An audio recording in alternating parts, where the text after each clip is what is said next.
नमस्कार दोस्तों, स्वागत है आपका डॉक्टर संजय वेब के यूट्यूब चैनल में। दोस्तों आज मैं doctor Sanjay Sinha, technical analyst working on new way since last 27 years. Bank Nifty की ट्रेडिंग की सोफिस्टिकेटेड वर्ल्ड में आपके दोस्त की इस यूट्यूब चैनल में आपका स्वागत है। वर्ल्ड ऑफ ट्रेडिंग में प्रिसीजन इंपॉर्टेंट है। हमारे साथ जुड़े इस एल्यूमिनेटिंग वीडियो में जहां हम बैंक निफ्टी के करंट सिनेरियो को समझने के लिए न्यू एनालिसिस के फैसिनेटिंग टेरिटरी में प्रवेश करेंगे। सीखें कैसे चल रहे हैं ऑनगोइंग करेक्टिव राइज को पहचानें और समझें कि यह करेक्टिव राइज एंड के नज़दीक है। हम आपको बताएंगे कि कब बाई ऑन डिक्लाइंस करें और बुक प्रॉफिट्स ऑन राइज करें। हम सभी स्टेप पर एक्सट्रीम विजिलेंस एंड कॉशन की इंपॉर्टेंस को डिस्प्ले करते हुए न्यू एनालिसिस की डिस्टिंक्टिव फीचर पर बैंक निफ्टी डोमेन पर स्पेसिफिक व्यू देते हैं। सही स्टॉप लॉस स्ट्रेटजी के साथ रिस्क मैनेजमेंट के सिग्निफिकेंस को जानें और अपने ट्रेडिंग और इन्वेस्टिंग को एक शिखर तक ले जाएं। बैंक निफ्टी के प्रॉमिसिंग वर्ल्ड में हर एक डिटेल्स को समझें। ट्रेडिंग और इन्वेस्टिंग में न्यू एनालिसिस आपका सीक्रेट वेपन है। हमारे YouTube वीडियो के इस एडिशन में हम न्यू एनालिसिस की इंट्रिकेसीज के बारे में प्रोफाउंडली जानेंगे और आपको इजी एंड सिंपल स्टेप्स में दिखाएंगे कि यह कैसे बैंक निफ्टी में इनवैल्यूएबल इंसाइट प्रदान करता है। इस एनालिसिस टेक्निक में महारत हासिल करके आप कॉम्पिटिटिव एज हासिल करेंगे और मार्केट के उतार चढ़ाव से डील करने के लिए अच्छी तरह से रेडी होंगे। यह जानने के लिए हमारे साथ जुड़े रहें कि कैसे न्यू एनालिसिस इन्फॉर्म्ड ट्रेडिंग और इन्वेस्टिंग डिसीजन लेने में इंडिस्पेंसिबल टूल है।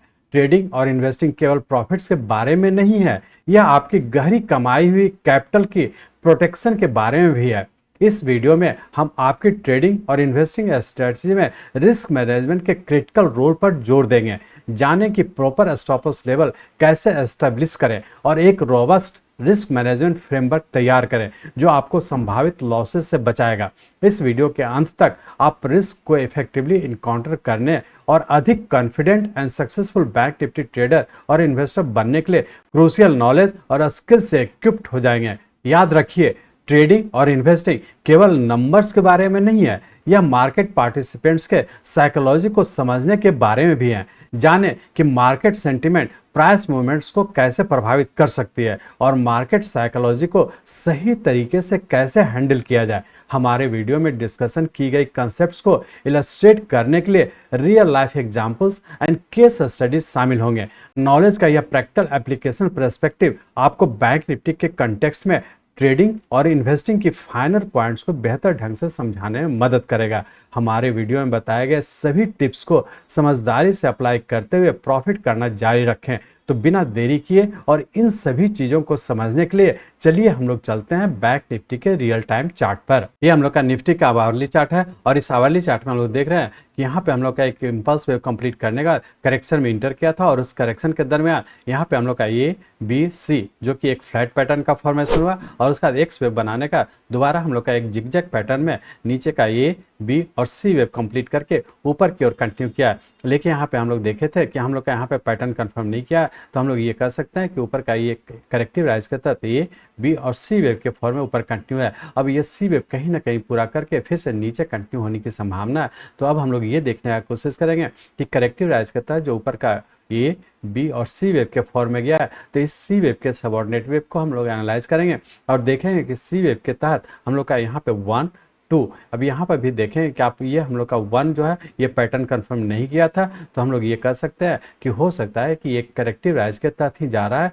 और करेक्टिव राइज का सी वेव ही पूरा करने की संभावना है। तो हम लोग ये कह सकते हैं कि ऊपर का 1 2 यहाँ से हम लोग 0 टू ट्रेंड लाइन ड्रॉ कर रहा है, तो ये सी वेव का सबऑर्डिनेट वेव 2 इस पॉइंट को टच कर रहा है। तो सी वेव के सबऑर्डिनेट वेव के तहत ऊपर का 1 2 और 3 यहाँ से हम लोग 0 टू ट्रेंड लाइन ड्रॉ करा, तो इस पॉइंट को टच करा, तो हमारा सेकंड वेव ये कंप्लीट किया और यहाँ से हम लोग थर्ड वेव के फॉर्म में ऊपर कंटिन्यू किए। थर्ड वेव हमारा इस पॉइंट को कंप्लीट किया और यहाँ से हम लोग फोर्थ और फिर से फिफ्थ वेव में इंटर किए हैं। अब यहाँ से हम लोग 2 4 ट्रेंड लाइन को ड्रॉ करा, तो इस पॉइंट को टच करा, तो हमारा ऊपर का 1 2 3 4 और ये फिफ्थ वेव में इंटर किए हैं। और फिफ्थ वेव के तहत भी हम लोग देख रहे हैं कि ऊपर का सबऑर्डिनेट वेव 1 2 और 3 वेव यहाँ पे पूरा करके फिर से हम लोग का फोर्थ और फिफ्थ वेव में कहीं ना कहीं पूरा करके इस बड़े टाइम फ्रेम का हम लोग का 1 2 3 4 और 5 वेव पूरा होने की संभावना है और उससे बड़े टाइम फ्रेम का सी वेव भी होने की संभावना है। तो अब हम लोग ये एनालाइज करने का कोशिश करेंगे कि इस फिफ्थ वेव यहाँ से जो हम लोग फोर्थ वेव के बाद जो फिफ्थ वेव के फॉर्म में ऊपर कंटिन्यू किया है, इसका सबऑर्डिनेट वेव किस पैटर्न में है और आने वाले मंडे और ट्यूसडे को क्या होने की संभावना है।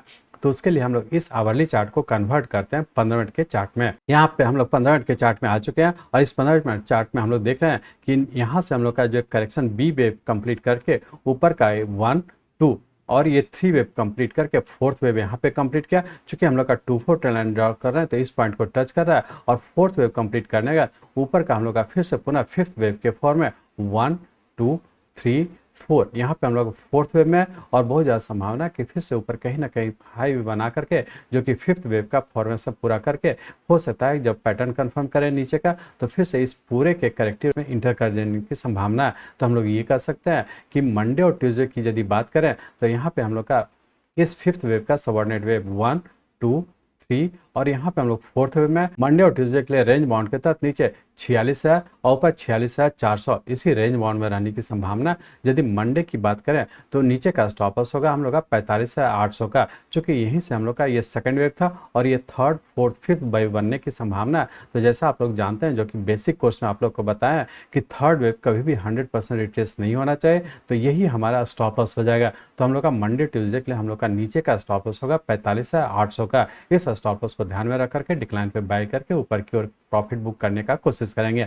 अब हम लोग ये देख लेते हैं कि पूरे वीक में क्या होने की संभावना है। तो उसके लिए इस 15 मिनट के चार्ट को हम लोग कन्वर्ट करते हैं आवरली चार्ट में। हम लोग आवरली चार्ट में आ चुके हैं और आवरली चार्ट में हम लोग देख रहे हैं कि चूंकि हम लोग का यहाँ से 1 2 3 4 और फिफ्थ वे में कहीं ना कहीं पूरा होने की संभावना है। तो बहुत ज़्यादा संभावना है कि पूरे वीक की यदि बात करें पूरे वीक में रेंज बाउंड करता है तो ऊपर 46,400 और नीचे का हो सकता है कि 45,600 इसी रेंज बाउंड में रहने की संभावना। पूरे वीक के लिए यदि लोअर स्टॉप लॉस की बात करें तो हम लोग का नीचे का स्टॉप लॉस होगा 45,300 का। इस स्टॉप लॉस को ध्यान में रख करके डिक्लाइन पे बाय करके ऊपर के ऊपर प्रॉफिट बुक करते रहने का कोशिश करेंगे। इस तरह से हम लोग कह सकते हैं कि बैंक निफ्टी में हम लोग का ऊपर करेक्टिव राइज के तहत ऊपर का ए बी और सी वेव कहीं ना कहीं पूरा करके फिर से करेक्टिव फॉल में या फिर नीचे रहने की संभावना है। तो बेहतर है छोटा छोटा ट्रेड करें, ऊपर के ऊपर प्रॉफिट बुक करके एग्जिट होते रहने का कोशिश करेंगे। और जो इंट्राडे का स्टॉप लॉस दिया है वो मंडे ट्यूसडे के लिए स्टॉप लॉस को फॉलो करेंगे। जो वीकली पॉइंट ऑफ व्यू से दिए हैं वो वीकली पॉइंट ऑफ व्यू से स्टॉप लॉस को फॉलो करेंगे।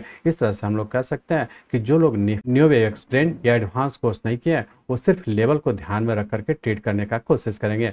जो लोग एडवांस कोर्स किए हैं या फिर बेसिक कोर्स किए हैं तो अपने रूल्स को अप्लाई करते हुए आगे की ओर ट्रेड करते रहेंगे और रूल्स को फॉलो करते हुए आगे की ओर बढ़ते रहेंगे। मैं चाहता हूं मेरे जीवन का लक्ष्य है इस मार्केट में कोई भी लूजर ना हो। इसको आप सीखें, लोगों को सिखाएं, लोगों को मदद करिए। हमारे साथ जुड़े रहने के लिए, आज के वीडियो को ध्यानपूर्वक अटेंड करने के लिए, इसे दूसरों तक पहुंचाने के लिए आप सबका बहुत बहुत धन्यवाद।